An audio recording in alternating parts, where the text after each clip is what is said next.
The very word secrecy is repugnant in a free and open society, and we are, as a people, inherently and historically opposed to secret society, to secret oaths. You are received into Masonry upon the point of a sharp instrument piercing your naked left breast. And to secret proceedings. After a deluded gunman assassinated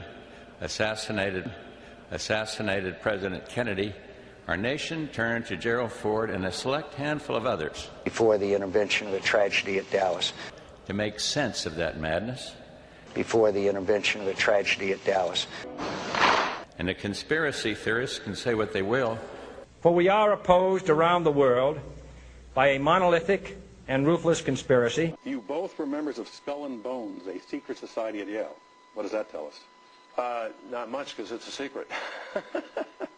You were both in Skull and Bones, the secret society. It's so secret we can't talk about it. What does that mean for America? The conspiracy theorists are going to go on. I'm sure they are. I don't know. Let us never tolerate outrageous conspiracy theories. Tim Russert, the moderator of Meet the Press and NBC's Washington bureau chief, collapsed and died early this afternoon. The Warren Commission report will always have the final, definitive say on this tragic matter. Well, I guess that's the reason you haven't been to the monthly meetings that we hold at the Masonic Temple on a full moon at midnight. You got to bring a live lamb, and Karl Rove brings the incense.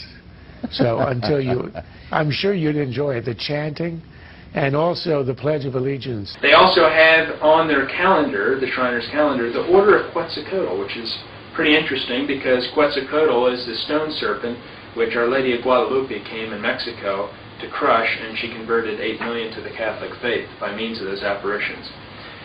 Some of the papal condemnations against Freemasonry, so that people know that Freemasonry has always been condemned by the Church. Leo XIII says, quote, "Let no man think that he may, for any reason whatsoever, join the Masonic sect if he values his Catholic name and his eternal salvation," end quote. Normally, in a motorcade, Secret Service agents would be riding on the back of his car and run along beside him whenever the car slowed down. In Dallas, these agents were ordered to abandon their positions. They didn't agree with it, they didn't like it, but they followed their orders. Which is to teach you, as this is an instrument of torture to your flesh, so may the recollection thereof be to your conscience, should you ever reveal any of the secrets of Freemasonry. You don't have to keep the secret anymore, Masons and Shriners, because the secret is out. I am born again. Now, did you just say that you are Lucifer? I am Lucifer. Okay, define Lucifer for me.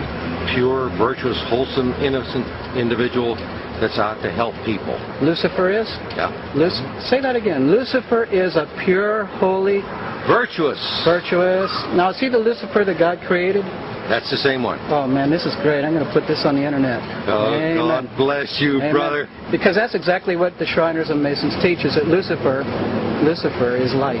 No. Albert Pike says in Morals and Dogma, quote, "The Mason is familiar with the doctrine that the Supreme Being is a center of light." And what is this light that the Masons are talking about? The answer can be found on page 321 of Morals and Dogma by Albert Pike. Quote, "Lucifer, the light bearer, Lucifer, the son of the morning, is it he who bears the light? Doubt it not." And on page 324, he repeats the thought. He says, quote, "A devil, the fallen Lucifer, or light bearer." He identifies Lucifer as being the devil.